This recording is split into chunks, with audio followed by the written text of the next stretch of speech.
But I found Boston to be very, very good for education.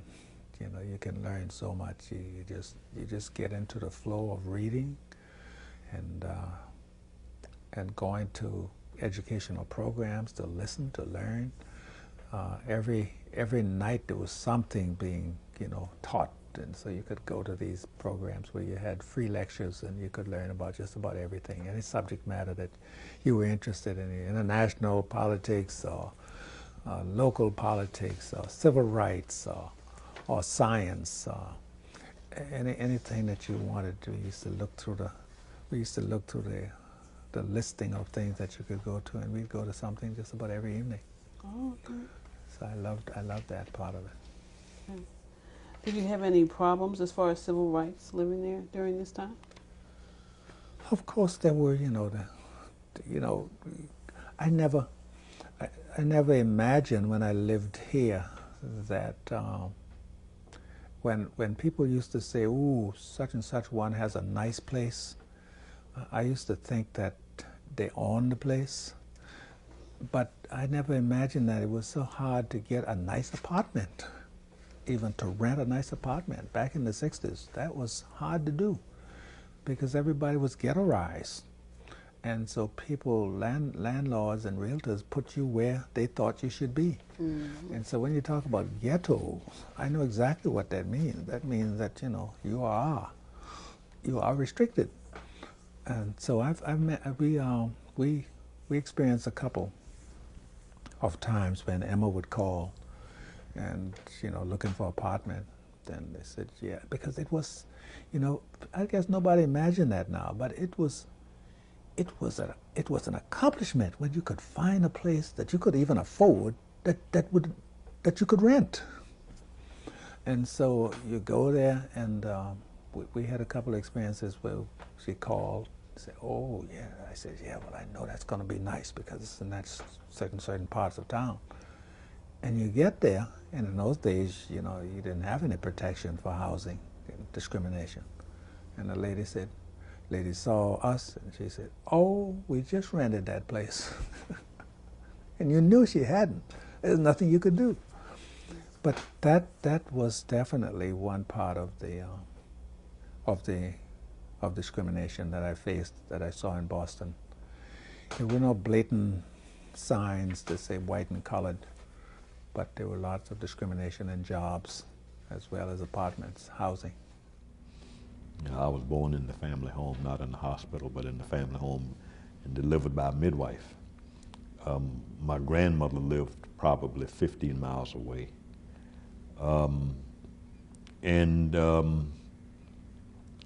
She lived, most of Beaufort County at that time was rural. For example, the area where I grew up in Burton was basically a farming area, mm-hmm. quite rural, and today they are probably one of the biggest shopping centers in Beaufort County. Is about 2 blocks from where I grew up, so it's changed a lot. But anyway, most of Beaufort County was rural. And she lived at Frogmore, which is one of the quote-unquote plantations on St. Helena Island. Owned property that she and my grandfather inherited from my great-grandfather, about 20 acres of land.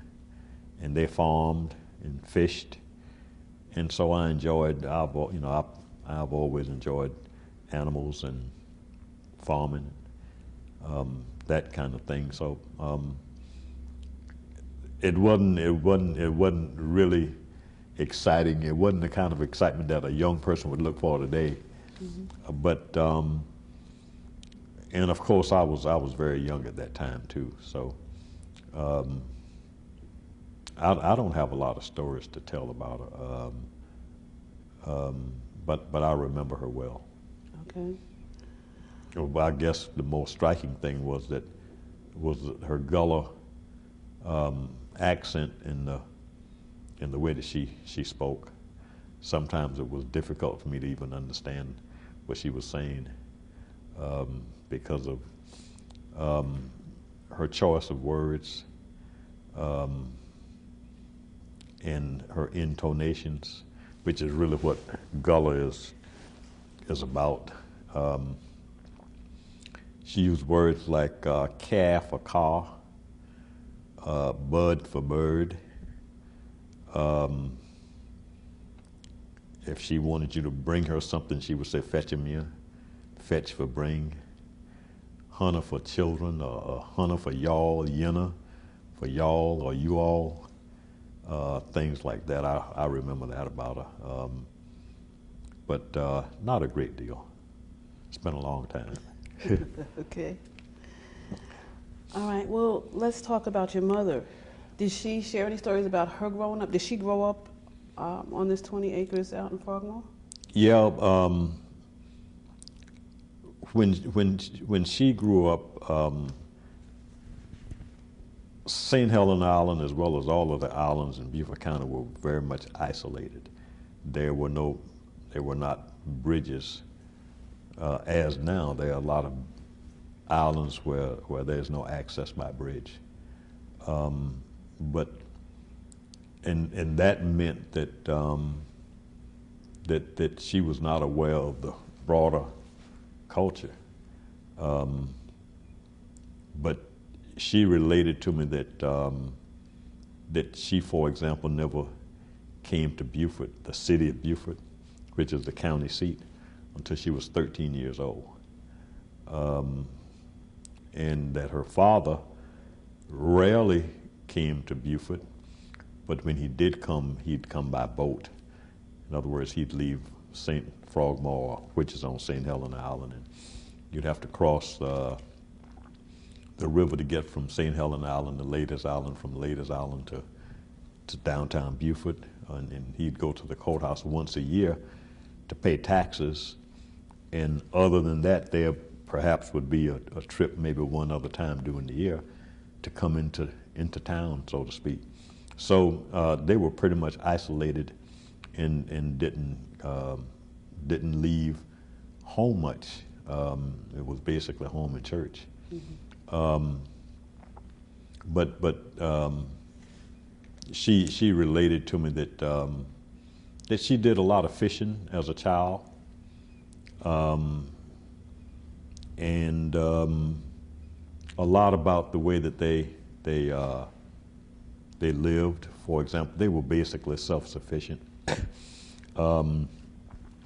She never spoke of my grandparents as having jobs, but they basically farmed, fished, caught shrimp, fish, oysters, crabs, in abundant supply. Apparently, there were much more in the creeks and the rivers then than there are now, for one reason or another.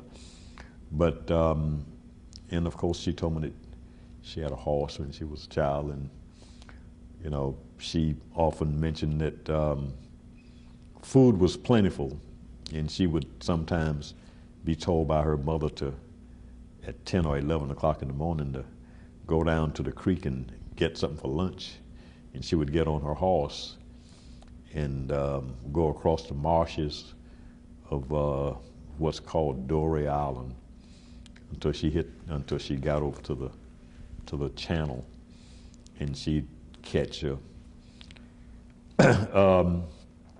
enough fish and shrimp, fresh fish and shrimp, in an hour and a half for lunch or dinner. And you know, she related that kind of thing to me. Okay. Was there any talk of slavery in your family line? Well, I have to say that my family is not a product of slavery. Okay. I don't say that in any kind of boastful way. I say that just to get the facts straight. Yes, sir. My family migrated from Ireland.